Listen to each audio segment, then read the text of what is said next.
కావలి పట్టణంలోని తెలుగుదేశం పార్టీ కార్యాలయంలో ముఖ్యమంత్రి సహాయ నిధి 37వ విడత చెక్కుల పంపిణీ కార్యక్రమం ఘనంగా నిర్వహించారు. ఈ కార్యక్రమంలో కావలి ఎమ్మెల్యే కావి కృష్ణారెడ్డి కూటమి నేతలతో కలిసి 62 మంది లబ్దిదారులకు 30,79,440 విలువైన ముఖ్యమంత్రి సహాయ నిధి చెక్కులను అందజేశారు. ఈ సందర్భంగా ఎమ్మెల్యే మాట్లాడుతూ రాష్ట్ర ముఖ్యమంత్రి నారా చంద్రబాబు నాయుడు ఆశీస్సులు, మార్గదర్శకత్వంలో పేద ప్రజలకు అండగా నిలిచే సంక్షేమ పాలన కొనసాగుతోందన్నారు.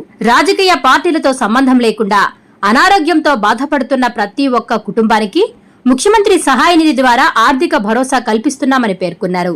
గత 2 ఏళ్లలో కావలి నియోజకవర్గంలో 1,314 మంది లబ్దిదారులకు మొత్తం 10,39,76,595 ముఖ్యమంత్రి సహాయ నిధి మంజూరు చేయడం జరిగిందని చెప్పారు. కావలి నియోజకవర్గంపై ప్రత్యేక దృష్టి సారించి ఇంత పెద్ద మొత్తంలో నిధులు విడుదల చేస్తున్న ముఖ్యమంత్రి చంద్రబాబు నాయుడుకు ప్రజల తరఫున కృతజ్ఞతలు తెలియజేస్తున్నామని ఎమ్మెల్యే అన్నారు. ముఖ్యమంత్రి చంద్రబాబు నాయుడు పేదల ఆరోగ్య భద్రతకు అత్యంత ప్రాధాన్యత ఇస్తున్నారని, ఆ దిశగా మరిన్ని సంక్షేమ పథకాలను అమలు చేసేందుకు ప్రభుత్వం కృషి చేస్తోందన్నారు.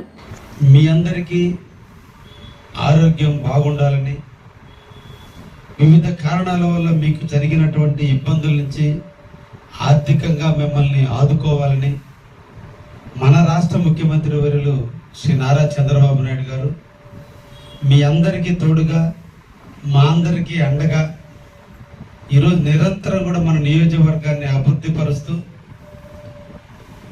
ప్రతి ఒక్కరికి కూడా ఏదో విధంగా ఆదుకోవాలని తపన పడుతూ ఈ రోజున ఎవరైతే హాస్పిటల్ పాలయ్యి ఆర్థిక ఇబ్బందులు ఎదుర్కొన్నారో వారి అందరికీ కూడా ఆ ఇంటి తండ్రిగా ఈరోజు మన ముఖ్యమంత్రి గారు మనకి ఆర్థిక సహాయం అందిస్తున్నటువంటి పరిస్థితుల్లో వారికి ఈ సందర్భంగా కావలి నియోజకవర్గ ప్రజానీకం తరపున ధన్యవాదాలు తెలియజేస్తూ వారి చల్లని నీడలో ఈ రాష్ట్రం ఇంకా అభివృద్ధి చెందుతుందని, ప్రతి ఒక్కరు కూడా ఆరోగ్యవంతులుగా ఉండటం కోసం వారు చేసేటువంటి ప్రతి పనికి ఆ దేవుని ఆశీస్సులు ఎప్పుడు కూడా ఆయనకు ఉండాలని, ఆయన నీడలో మనం అందరం కూడా అభివృద్ధి చెందాలని ఆ మహానుభావుని మనందరం కూడా తలుసుకుంటూ ఈ రోజున ఈ సిఎంఆర్ కార్యక్రమాలు ముఖ్యమంత్రి సహాయ నిధి నుంచి ఈరోజు మీ అందరికి కూడా రిలీఫ్ అందించేందుకు దాదాపు 62 మందికి 30 లక్షల రూపాయల వరకు ఈ రోజున మీకు చెక్కుల రూపంలో ఇవ్వడం జరిగింది.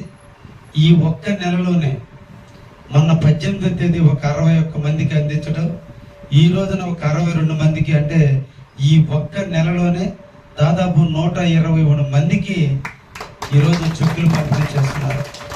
మన నియోజకవర్గంలో 123 మంది అంటే ఇలా రాష్ట్రంలో అన్ని నియోజకవర్గాల్లో ఇంకా ఎన్ని చెక్కులు ఇచ్చుంటారో ఒక్కసారి ఆలోచించండి. ఈ రోజున రాష్ట్రం అప్పుల పాలైంది. నిజంగా ఈ రోజున 1వ తేదీ పెన్షన్, ఈరోజు మొన్ననే రైతుకి అన్నదాత సుఖీభవ, రేపు వచ్చే 1వ వారంలో తల్లికి వందనం కింద ఎంతమంది బిడ్డలుంటే అంతమందికి 13,000 రూపాయలు వేసే పరిస్థితి. ఇవన్నీ వేస్తూ ఈరోజు ఒక్కసారి చూస్తే మీ గ్రామాల్లో, మీ ప్రాంతాల్లో ఉన్నటువంటి రోడ్లన్నింటినీ కూడా ఈరోజు గుంటలు లేకుండా రోడ్లన్నింటినీ కూడా ఈరోజు పరిష్కారం చేయడం జరుగుతుంది. ఇంకా కొన్ని ప్రాంతాల్లో కొత్త రోడ్లు వేస్తున్నాం.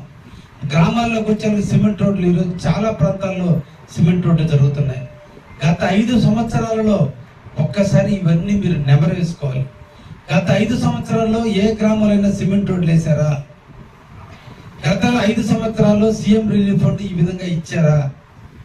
గత 5 సంవత్సరాల్లో అన్నదాత సుఖీభవ కింద ప్రతి కుటుంబానికి 20,000 రూపాయలు ఇవ్వడం జరిగిందా? లేదంటే తల్లికి వందనం కింద ఎంతమంది బిడ్డలుంటే అంతమందికి 15,000 రూపాయలు ఇవ్వడం జరిగిందా? పిల్లలందరికీ యూనిఫామ్లు కానీ, షూలు కానీ, బుక్స్ కానీ, సాక్సులు కానీ అన్నీ కూడా ఇవ్వటం జరిగిందా? ఇచ్చినటువంటి వాటిలో నాణ్యతగా ఉన్నాయా? ఇవన్నీ కూడా మీరు కూడా ఆలోచించాలి.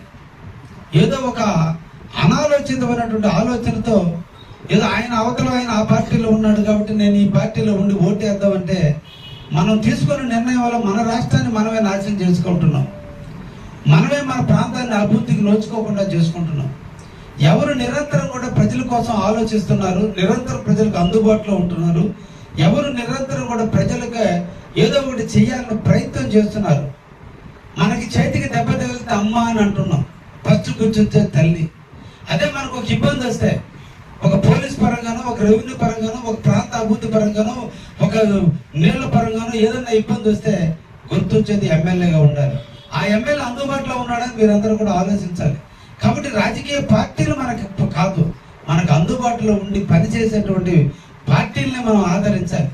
ఈరోజు 76 సంవత్సరాలు.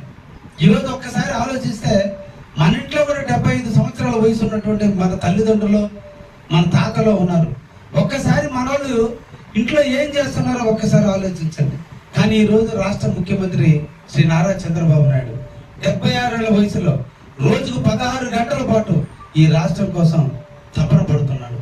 అప్పుల పాలైనటువంటి రాష్ట్రాన్ని అప్పులు తీర్చి అబ్బా తాతలు మొదలుకొని పుట్టిన బిడ్డ వరకు ఏదో విధంగా అందరూ ఆరోగ్యంగా ఉండాలి, ఆర్థికంగా బాగుండాలి, అన్ని ప్రాంతాల్లో రోడ్లు ఉండాలి, అన్ని గ్రామాలకి మంచినీటి సదుపాయాలు కావాలి, అన్ని ప్రాంతాల్లో కరెంట్ ఉండాలి, రైతులు 9 గంటల కరెంటుతో పంటలు పండించుకోవాలి, ప్రకృతికి వర్షం కురిసి ఈరోజు డ్యాములని నీళ్లు ఉండాలి, నీళ్ల ద్వారా రైతాంగం అంతా కూడా చెరువుల ద్వారా పంటలు పండించుకోవాలని ఈరోజు ఆలోచిస్తున్న ఏకైక వ్యక్తి ఎవరున్నా ఉన్నారంటే మన రాష్ట్ర ముఖ్యమంత్రి శ్రీ నారా చంద్రబాబు నాయుడు గారు. మనం ఆలోచించాలి. ఒక ఓటు, ఉచితంగా వచ్చిన ఒక ఓటు క్యూలో నిలబడి 1 గంట 2 గంటలు నిలబడి ఓటు వేసేటప్పుడు ఒక్కసారి మనం ఆలోచించాలి. ఊర్లో ఆయనకు నాకు పడదు కాబట్టి ఆయన అటు ఉన్నాడు కాబట్టి ఇటు ఉంటాను కాదు. ఈ రోజు మనం తీసుకునే నిర్ణయం, మనం ఆలోచించే విధానం, మనం తీసుకునే తప్పుడు నిర్ణయం 5 సంవత్సరాలు మన శాపం కాకూడదు. ఈరోజు మాకు ఓట్లు లేవు, ఇప్పుడు మాకు అవసరం లేదు, కానీ ఈ రోజు కూడా మేము 24 గంటలు ప్రజల కోసం పనిచేస్తున్నాం అంటే అక్కడ ముఖ్యమంత్రి మా చేత ఈ విధంగా పని చేపిస్తున్నాడు. ఊరు దాటి పోవాలంటే ఈరోజు ముఖ్యమంత్రి పర్మిషన్ తీసుకునే పరిస్థితికి వచ్చింది. ఈరోజు మా సొంత పనుల మీద పోవాలన్నా కూడా ముఖ్యమంత్రి కాదు ప్రజలకు సేవ చేయాలంటున్నారు. అటువంటి ముఖ్యమంత్రి దొరకడం నిజంగా మన ఆంధ్ర రాష్ట్ర ప్రజలు చేసుకున్న అదృష్టం. కాబట్టి మీ అందరికీ కూడా తెలియజేస్తున్నాం, ఒకటే, మీ ప్రాంతంలో మంచినీటి సదుపాయాలు అవసరం ఉంది. అందుకని ఊరు వాడ మొత్తం కూడా ఈరోజు జల జీవన్ మిషన్ ద్వారా ఈరోజు మంచినీటి ఇచ్చేదానికి రాష్ట్ర ప్రభుత్వం ముందుకు వచ్చింది. అతి తొందరలో రాబోయే 1 సంవత్సరం 2 సంవత్సరాల కాలంలో గ్రామాల్లో ఉన్న ప్రతి ఇంటికి ట్యాపులు ఇప్పించే కార్యక్రమం నేను నాంది పలకడం జరిగింది. ఈరోజు చాలా మంది పల్లె ప్రాంతాల నుంచి వచ్చిన వాళ్ళు ఉన్నారు. గతంలో కరెంటుకి నేను ఎమ్మెల్యేగా వచ్చిన తర్వాత కరెంటుకి మీరు ఆలోచించండి. ఈ రోజును ప్రతి ఊర్లోనూ కొత్త ప్రతి ఒక్కొక్క ఊర్లో మేము తీసుకోవడం జరిగింది. ఆ ఊర్లో పాత స్తంభాలని తీసేసి కొత్త స్తంభాలు వేస్తున్నాం, పాత వైర్లు తీసి కొత్త వైర్లు వేస్తున్నాం, డబ్బాలు తీసేసి ట్రాన్స్ఫార్మర్లు పెడుతున్నాం. మీరు వేసీలు పెట్టుకున్నా, కూరలు పెట్టుకున్నా, మిక్సీలు పెట్టుకున్నా, లేదా ఫ్రిడ్జ్లు పెట్టుకున్నా కరెంటు ఇబ్బంది లేకుండా ఈ రోజున అన్ని రకాలు పనిచేస్తున్నాం. ఈ రోజు వాడే కరెంటు పెరిగితే సబ్స్టేషన్ చాలకపోతే మళ్ళా కావలి మండలంలో సబ్స్టేషన్ సిరిపురం దగ్గర కడుతున్నాం. మళ్ళా కొత్తగా రుద్రకోట దగ్గర ఒకటి ప్రపోజల్ పెట్టాం. అన్నగారిపాలెం దగ్గర కావలిలో ఎక్కడ లేనటువంటి పెద్ద సబ్స్టేషన్ ని మళ్ళా ఈ రోజు అన్నగారిపాలెం దగ్గర పెడుతున్నాం. ఈ రోజు మళ్ళీ అల్లంలో ఒక సబ్స్టేషన్ ప్రపోజల్ పెట్టాం, కొండపెట్టుకుంటలో ఒక సబ్స్టేషన్ ప్రపోజల్ పెట్టాం, చెన్నూరు దగ్గర ఒక సబ్స్టేషన్ పెట్టి దాదాపు 5-6 ప్రాంతాల్లో మళ్ళా సబ్స్టేషన్లు పెట్టి ప్రజలకి ఈరోజు నాణ్యమైన కరెంట్ ఇవ్వాలి, రైతాంగానికి 9 గంటల కరెంట్ ఇవ్వాలి. పల్లెటూరులో ఉన్నటువంటి వాళ్ళు కరెంట్ లేకపోతే 1 నిమిషం కూర్చోలేని పరిస్థితిలో ఉన్నారు. కాబట్టి 24 గంటల వాళ్ళ కరెంట్ ఇచ్చే కార్యక్రమానికి మన ముఖ్యమంత్రి శ్రీ నారా చంద్రబాబు నాయుడు వచ్చిన తర్వాత జరుగుతుంది. గతంలో మీరు చూశారు, బళ్ళు మీద పోతుంటే ఎప్పుడు గోతులో పడతామో, ఎక్కడ కాలు ఇరుగుతుందో, ఎక్కడ నడువులు పట్టేస్తామో, ఎక్కడ నడువులు ఇరుగుతున్న పరిస్థితి ఉండేది. ఈ రోజు మన ముఖ్యమంత్రి శ్రీ నారా చంద్రబాబు నాయుడు వచ్చిన తర్వాత అన్ని గుంటలు పూడ్చడం జరిగింది. ఒక్కొక్క ప్రాంతానికి ఈ రోజు రోడ్లు వేయటం జరుగుతుంది. ఈ రోజు తిప్ప మొదలుకొని భోగోల మీదుగా, జగ్గపల్లి గూడూరు మీదుగా, మనుబోలు పాడు మీదుగా ఈ రోజు దుండిగి వరకు 3.5 కోట్ల రూపాయలు పెట్టి ఈ రోజు రోడ్డు శాంక్షన్ చేయించాం. పురుని హిందూపూర్ మీదుగా ఈ రోజు రోడ్డు శాంక్షన్ చేయించాం. పురుడి నుంచి కొత్తపాలెంకి ఈ రోజు రోడ్డు శాంక్షన్ చేయించాం. అన్నగారిపాలెం నుంచి ఒట్టూరు మీదుగా ఈ రోజు అక్కడ రోడ్డు ఏర్పాటు చేయడం జరిగింది. ఈ రోజు చెన్నాయిపాలెంకి రుద్రకోట దగ్గర చెన్నాయిపాలెం పోయే రోడ్డు ఈ రోజు రోడ్డు శాంక్షన్ చేయించాం. ఈ రోజున ఎక్కడ కూడా రోడ్లు ఇబ్బంది లేకుండా ప్రజానీకానికి ఈ రోజు రోడ్లు ఇస్తున్నాం. అంటే ఇదన్నీ కూడా ఎక్కడో కూర్చున్న ముఖ్యమంత్రి మనూరు రోడ్డు కోసం, మనూరు మంచినీళ్ళ కోసం, మనూరు కరెంటు కోసం ఈ రోజు నిరంతరం కూడా చేస్తూ మళ్ళా మన ప్రజలు ఎక్కడ ఇబ్బందులు పడతారని 1వ తేదీ వస్తే పెన్షన్లు ఇస్తున్నారు. సంవత్సరానికి 3 సార్లు రైతాంగానికి అన్నదాత సుఖీభావ ఇస్తున్నారు. బిడ్డలు చదివించుకోవడం కోసం ఈ రోజు ప్రతి తల్లు లాక్కుంటారు 13,000 రూపాయలు. స్కూల్ మెయింటెనెన్స్ కోసం 2,000 రూపాయలు కలిపి 15,000 రూపాయలు ఇస్తున్నారు. ఇవన్నీ ఇస్తున్నప్పుడు మనందరూ కూడా ఆలోచించాల్సింది. ఒక్కసారి ఆలోచించండి, ఎప్పుడైనా 2 పంటలు మనకి కావలి నియోజకవర్గంలో మనం చూసామా? తగదత్తి మండలం కానీ, భోగోలు మండలం కానీ, కావలి మండలంలో ఈరోజు 2 పంటలు రైతాంగం వేసుకోవడానికి ముందుకు వస్తే నీళ్ళు ఇవ్వడానికి ఈరోజు మేము సిద్ధంగా ఉన్నాం. ఎందుకంటే రాజు మంచివాడైతే ఆ రాజ్యం సుభిక్షంగా ఉంటుంది. రాజు మంచివాడైతే ఆ ప్రాంతం సస్యశ్యామలం అవుతుంది. కాబట్టి రాజు మనసు పేదవాడిని హక్కును చేర్చుకోవాలి, పేదవాడికి అండగా ఉండాలి, పేదవాడికి తోడుగా ఉండాలి, పేదవాడిని ఆర్థికంగా పెంచాలి, పేదవాడు కూడా ధనవంతులు ఎదగాలని తపనపడేటువంటి మంచి హృదయం ఉన్నటువంటి మహారాజు అయినటువంటి చంద్రబాబు నాయుడు ముఖ్యమంత్రిగా ఉన్నాడు. కాబట్టి ఈరోజు ఎండాకాలం కూడా వర్షాలు కురుస్తున్నాయి.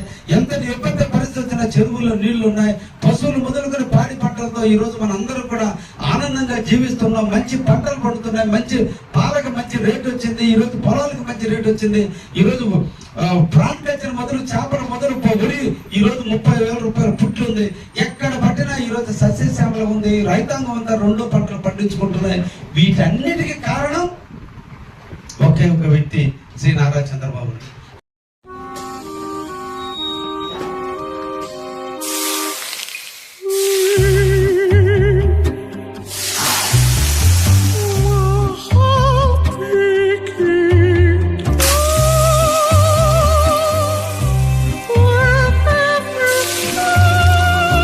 No matter the heat outside, stay cool inside